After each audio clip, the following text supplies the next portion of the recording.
Asato ma asadagamaya tamaso homaham jyotirgamaya mrityormam amritam gamaya avir maedhi Rudra yate dakshinam mukham tena maham pahinityam. Om, lead us from the unreal to the real. Lead us from darkness unto light. Lead us from death to immortality.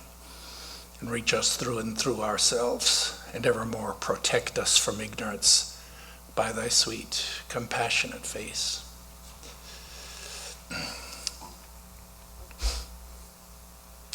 So my subject this morning is practical Vedanta, and we're going to be talking about monistic worship, about the worship of God in the form of every man. This is a new form of spiritual practice. It's based on the fundamental Vedanta doctrine of the divinity of man. When we hear the word divinity,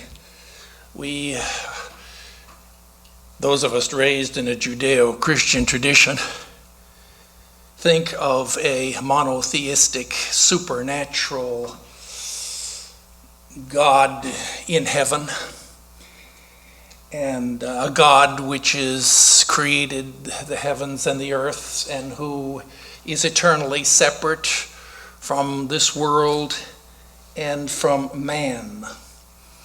The Vedanta philosophy gives us a whole new concept of God. In Sanskrit, he is called Ishwara. Ishwara is the impersonal and personal God. Ishwara is nameless and formless, but he includes all names and forms. Ishwara is the universal spirit, the ground of being, the God in everything. And the ideal of the Vedanta philosophy is to see God in everything and to realize this truth within our mind and heart.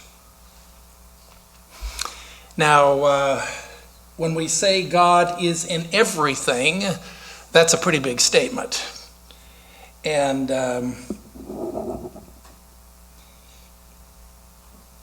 our ideal is to see God in everything. But if you can't see him in everything, then the saints and the sages advise us to try to see him in one thing. And the simplest and the most natural place to begin is by seeing God in man. Water can be found anywhere. If you drill deep enough, maybe you can find water there. But it's most easily found in lakes or in rivers. And similarly it is, God is in everything.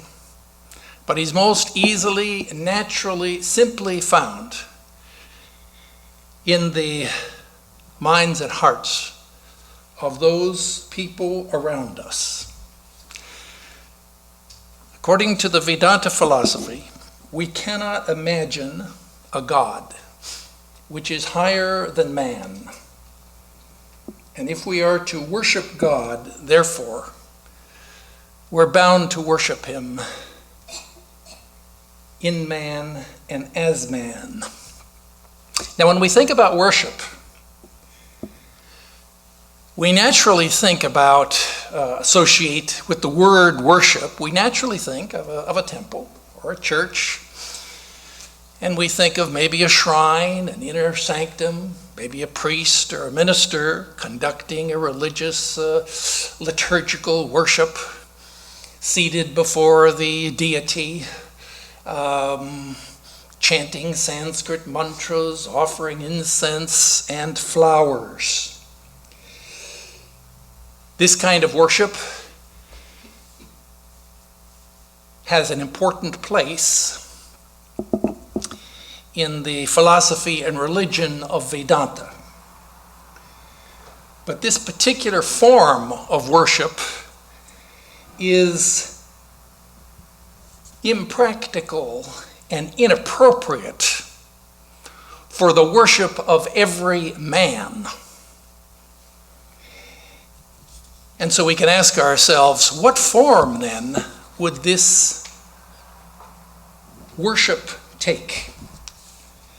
How do we worship God in man?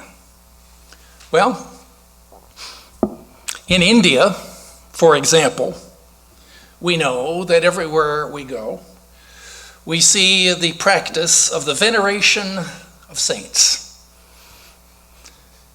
And wherever there is a sannyasin or a wandering holy man, then villagers or devotees will pay their respects to that holy man by prostrating themselves before him, by taking the dust of their feet, and in the presence of a saint, they may even regard him somewhat as an image in a temple. And if you read the life of Ramana Maharshi, the saint of Tiruvannamalai, on one occasion during the winter months, some pilgrims came to visit the Maharshi, and he was not found in his rooms at the ashrama. They were told that he was meditating in a cave in the Arunachala hills. And so they went up to that place and they found the cave, and they went into that cave, and there they saw the Maharshi seated in meditation, oblivious of the outside world. And with great devotion of the devotees, they filed in, prostrated themselves before the saint, and then opening their bags, they took out some incense, they lit some incense, they waved the incense before him. One devotee, she put a garland around his neck, and yet another devotee took out a ripe coconut, broke the coconut, took that coconut and poured it over the head of Ramana Maharshi. Well, God bless them. That's what you do in the shrine when we're worshiping God in a temple. That's very appropriate. But this worship of Narayana, that is the worship of man as God, is an entirely different thing.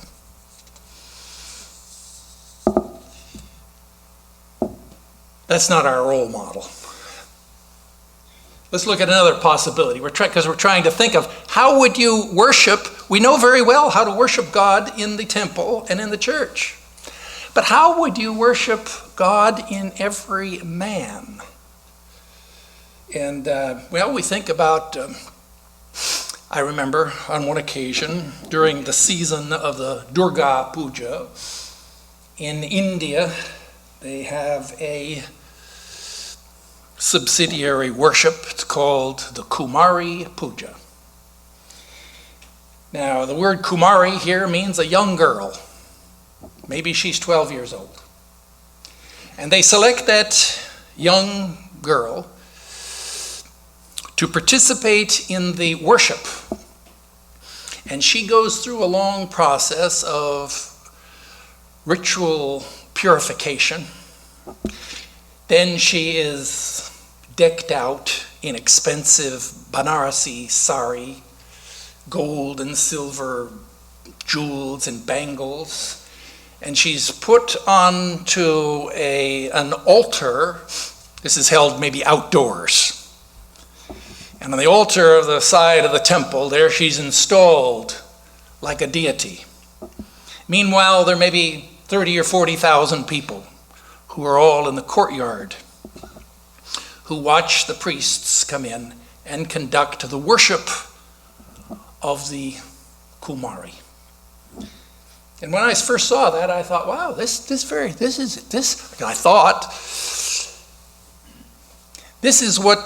like the worship here of man. We have a real flesh and blood person. How different it is from the worship of the 10-armed clay image in the temple. Totally different. This is a real human being that's being worshipped here. But later, talking with one of the priests, I found that their idea was different. It isn't that the Kumari is being worshipped as a goddess in and of herself. Rather, the Kumari is functioning, in his understanding, as he described it to me, that she functions as a medium, and through that medium is invoked the real goddess, Durga, who then enters into her body, and she becomes worthy of worship as an embodiment of the goddess Durga. The girl is nothing in and of herself. But when the goddess is invoked in her body, then she becomes worthy of worship. This Kumari Puja is a very traditional form of worship in India. It's a very formal, ritualized worship. The priests have to be very careful in following each one of all the detailed instructions that are given in the scriptural texts.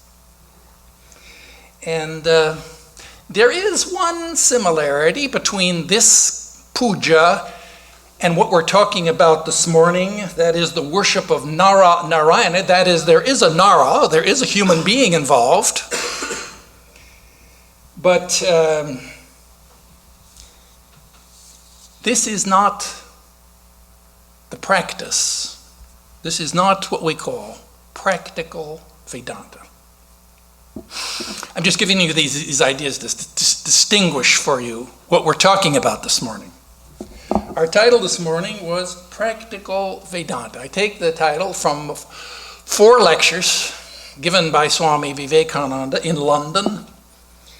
And in the course of those lectures, he talked in great detail about the service of man, the worship of man in the spirit of worship, learning to see, to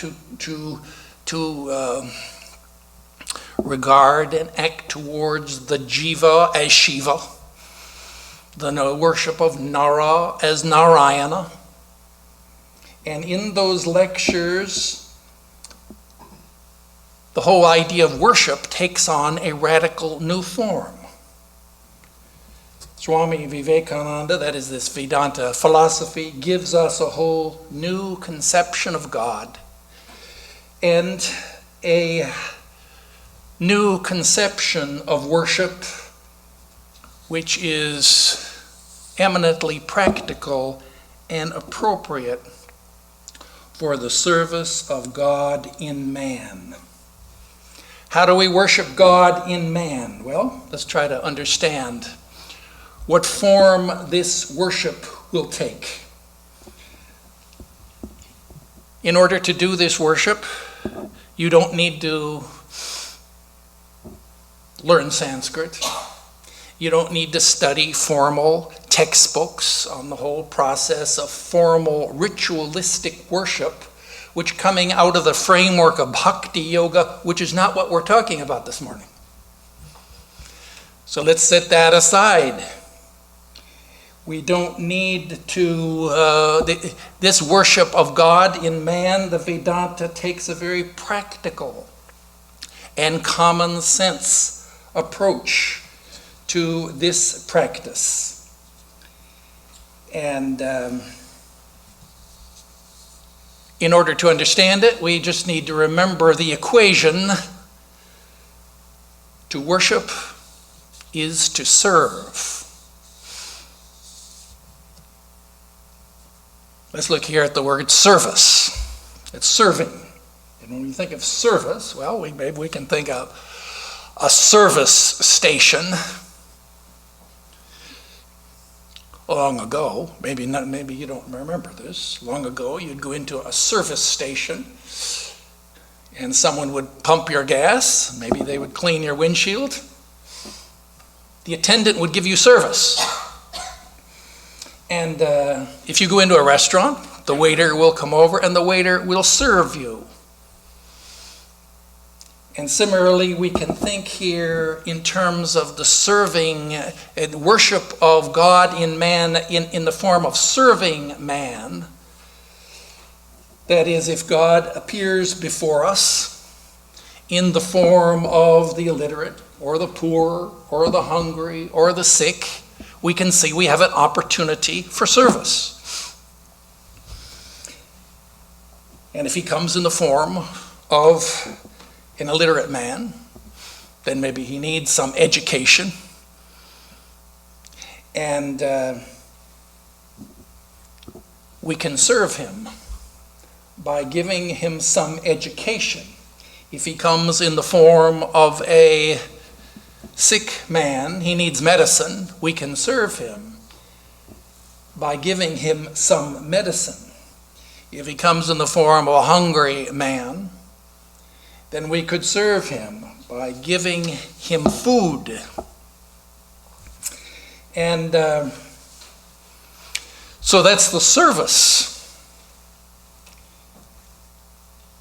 And that's the equation. To worship is to serve. Now you may say, well, this is nothing new.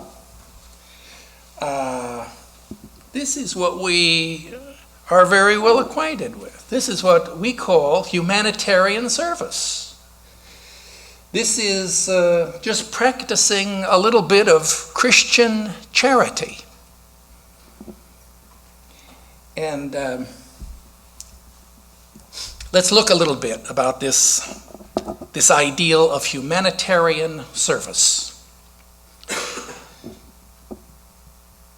In its outward appearance, the worship of God in man and humanitarian service appear to be the same. And yet there is a world of difference. There's a world of difference in the background philosophy, and there's a world of difference in the motivation of the doer. And Swami Vedarupananda, who was a past president of the Ramakrishna Mata mission, that is, of this lineage of which this Vedanta society is a part, on one occasion, he commented on this subject. Let me read to you, I don't usually quote things, but let me read to you what he says about this. Serving God in man. Well, it's the same old thing, right? No.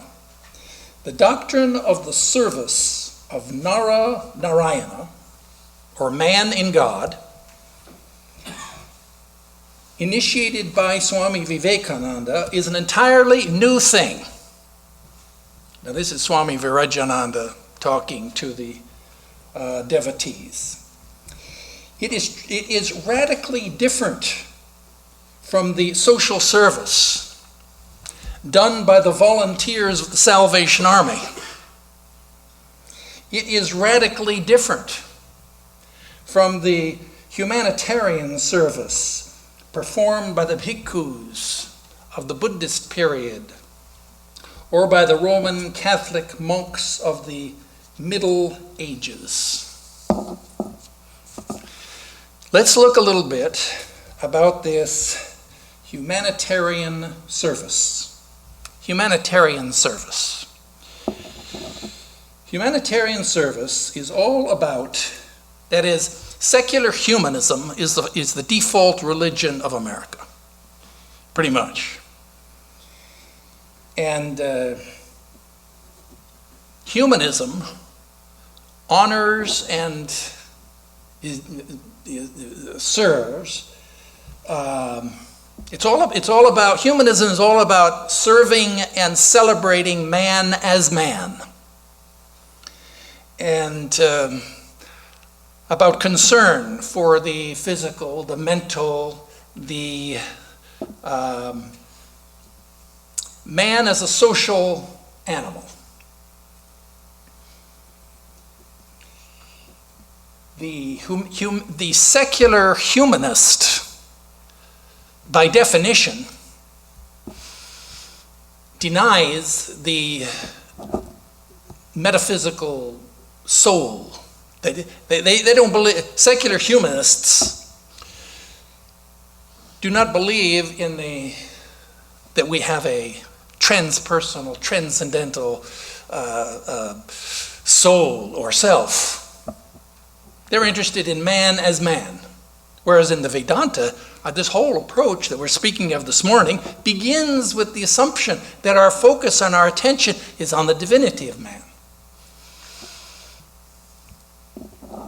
That we're looking, we're going to make it an effort to look past, which we discussed in great detail, how to see, in a previous lecture, maybe I didn't give it here, how to see God in everything. That's the whole process. That was the whole process, describing the inner subjective practice that we do within our mind and heart.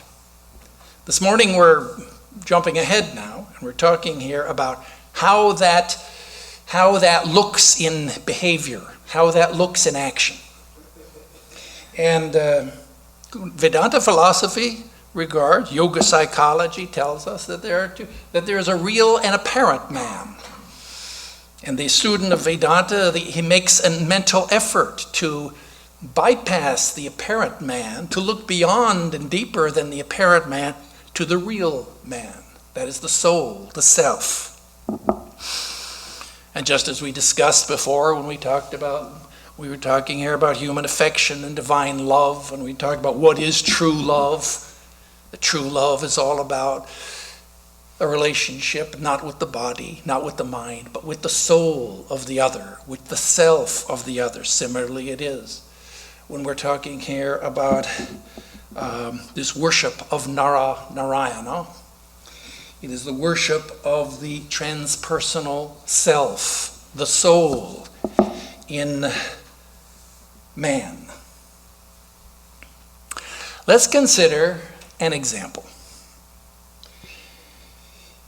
And let's say, assume, you visualize that you're walking along the street and there you meet a panhandler on the street. And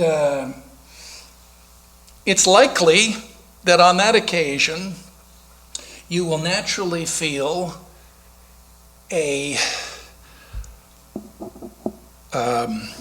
tender feeling of pity. You're likely to feel sympathetic. You're likely to feel a little sense of moral obligation. And hopefully you will be moved by compassion, and you will reach into your pocket and you will give the man $1. Now let's say that you did that. If you did that, then, well, you would feel good about yourself. Certainly you would feel as if you're looking back on it, yes, at least once today, I did my Christian duty. At least once today, I practiced a little bit of Christian charity. Today, you can think back, yes, today I was a good Samaritan.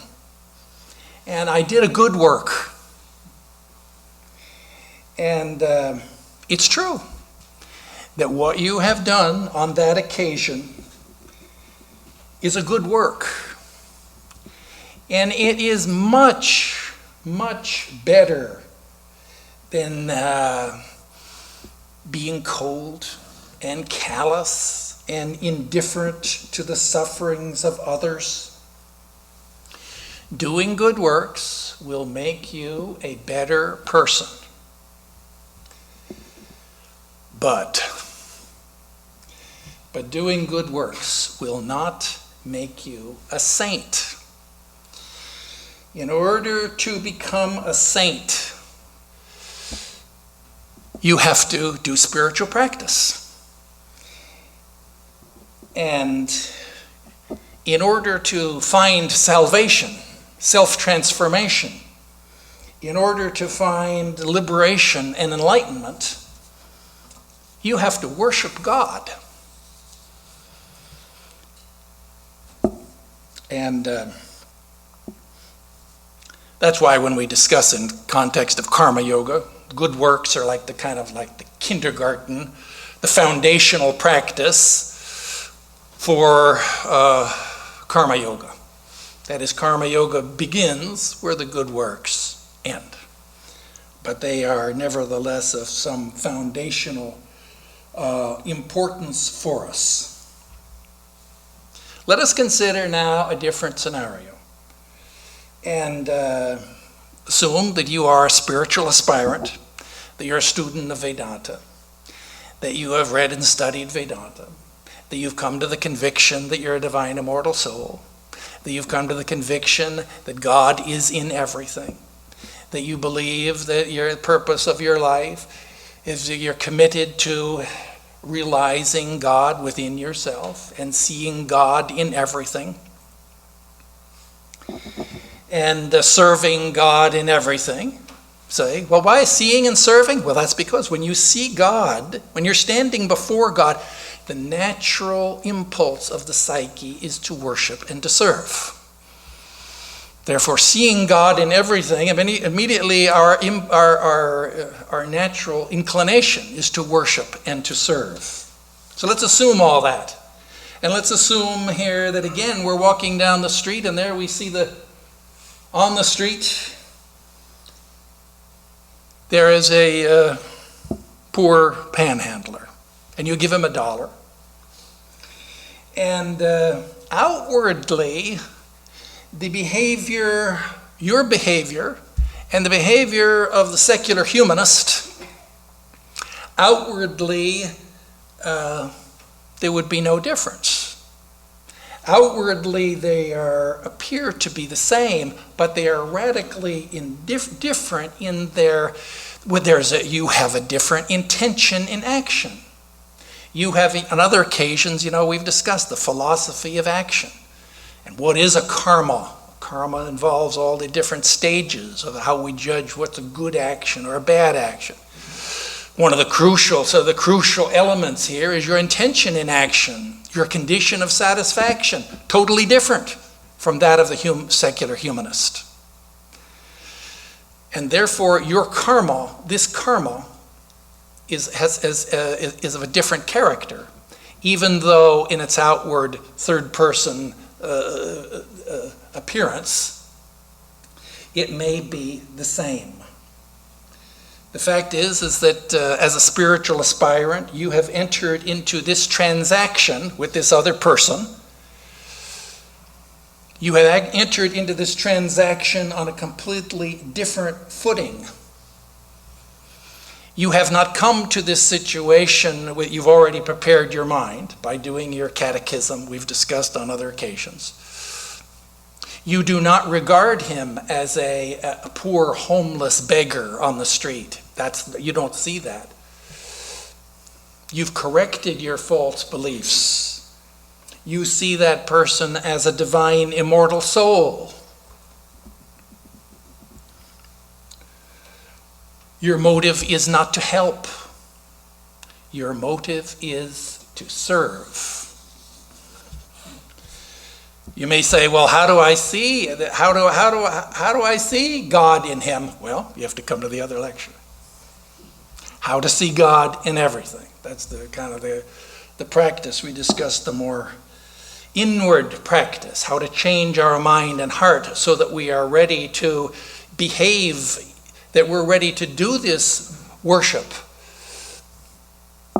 of every man. This worship of God in man is different. I'm going to say something about compassion. And let me say something about compassion. The worship of God in man is different from the New Age American Buddhist ideal of compassion. And I qualify it there by American New Age just to kind of distinguish it from the old-fashioned Buddhist compassion. Well, compassion means is that when you feel sympathy for another person, feel sympathy means you know how they feel. Empathy means you feel as they feel. Compassion means you're moved by that tender feeling. It's not just that you feel it and you walk away. You're moved by that tender feeling to act. So compassion means is that you act out of the tender feeling of pity. And the problem with this, yoga psych. Now we're speaking here from a very high platform of thought, from that of the yoga psychologists. The yoga psychologist says there's a problem with that because the feeling of pity and compassion evokes political emotions. That's one problem. That is, if we see a person who is oppressed and who is suffering, we love that person, we want to help that person, but the other side of the coin is the oppressor. We hate the oppressor. And so our minds and hearts are polarized.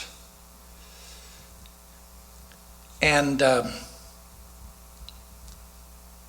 action at that time cannot be karma yoga. Compassion.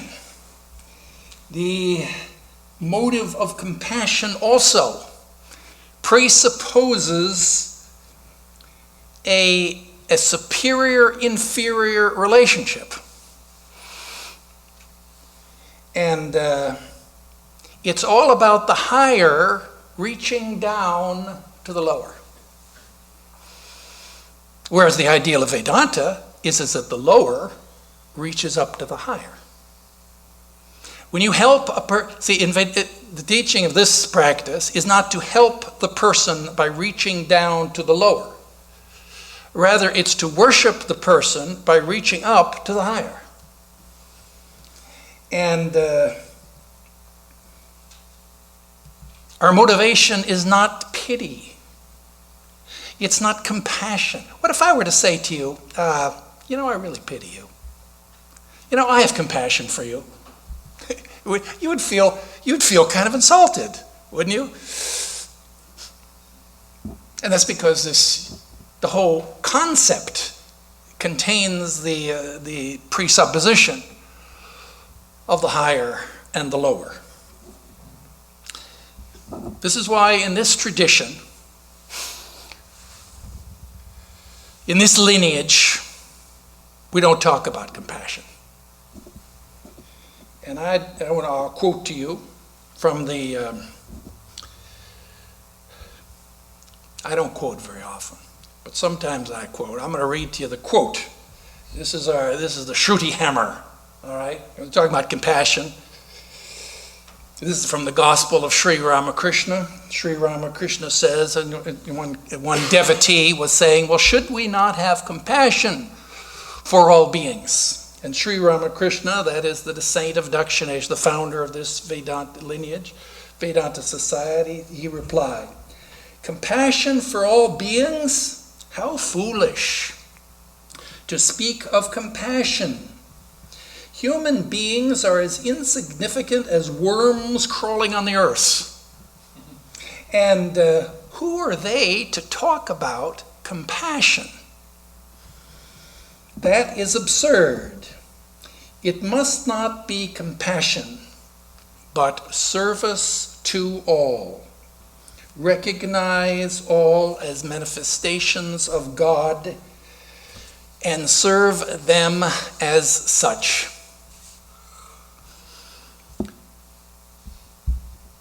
In India, this Vedanta society is part of a monastic order, the Ramakrishna Mutt and Mission. This is the largest social service organization in India. And it's sometimes referred to as the Salvation Army of India's distressed. It's sometimes called the National Fire Department because the monks of the order are famous for responding to great natural disasters, floods, fire, famine, hurricanes. And all of their work is done in the spirit of the worship of Narayana. And in America too, the Vedanta Society works to serve man, that works to serve God in man. And but in the Vedanta Society, this work takes a little different form, because as you can imagine, that there are different kinds of service, and the value of a service depends upon the need. And we can serve a physical need, or a psychological need, or an educational need, or a spiritual need. And in America, that is, in this work of the Vedanta Society, our emphasis is not upon disaster relief. Our emphasis is not upon housing, giving homes and shelter to the homeless. Our emphasis is not on feeding the poor or on nursing the sick and the dying.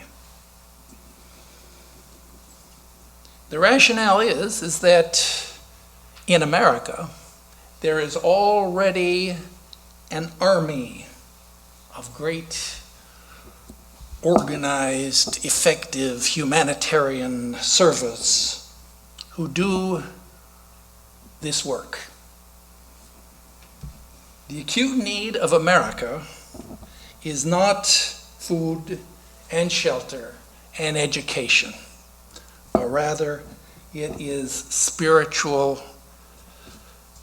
consciousness. We have fallen into a kind of a spiritual, religious bankruptcy.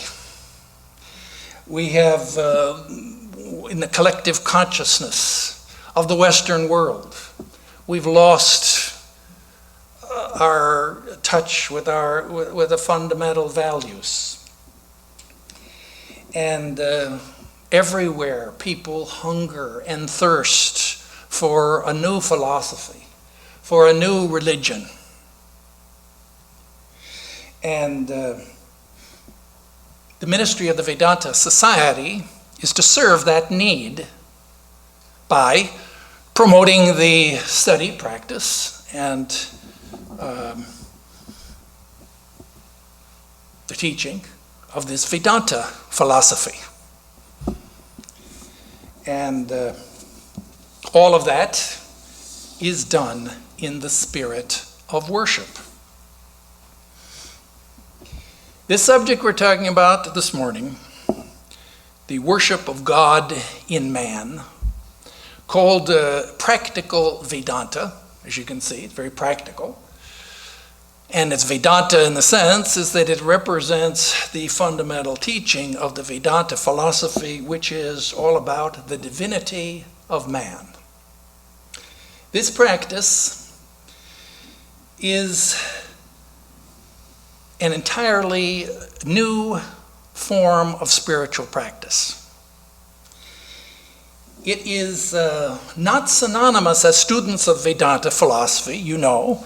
We've talked about different kinds of practice, and traditionally we can categorize the different kinds of spiritual practice as the yogas.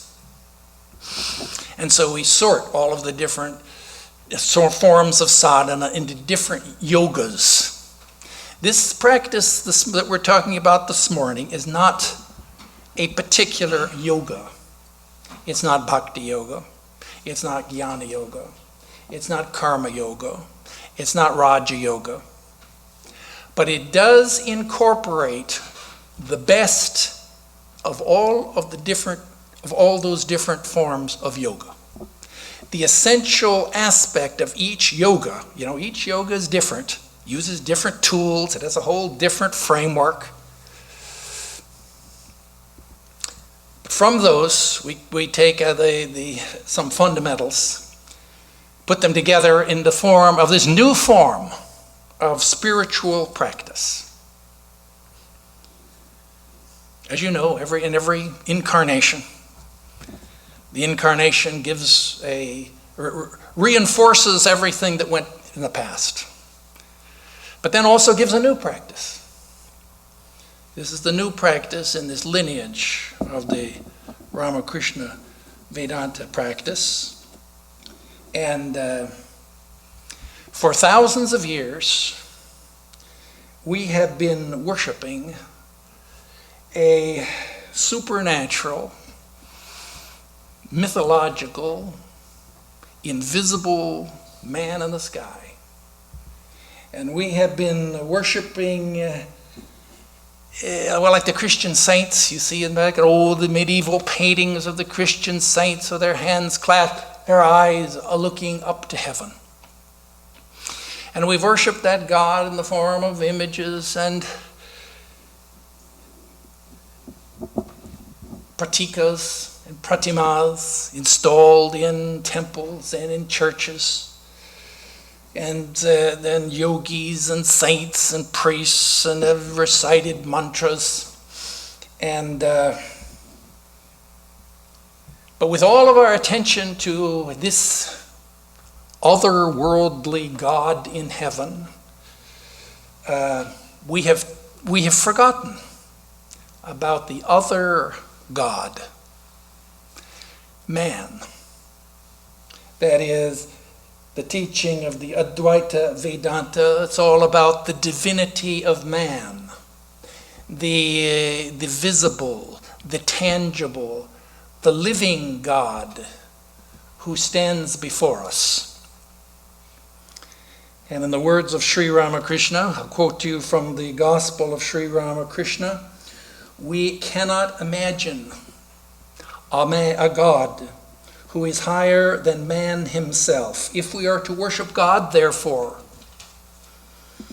we are bound to worship him in man and as man. And the challenge of this Vedanta philosophy is that we recognize the divinity of man and that we begin to worship and to serve. Om Dyo Shanti Antariksham Shanti Prithvi Shanti Apa Shanti Oshadaya Shanti Vanaspataya Shanti Vishwe Deva Shanti Brahma Shanti Saravam Shanti Shantireva Shanti Same Shantirehi Om Shanti Shanti Shanti. Om, peace is in heaven, peace is on the earth, peace is in the sky and in the waters. The herbs and plants and trees are full of peace. The gods are peaceful.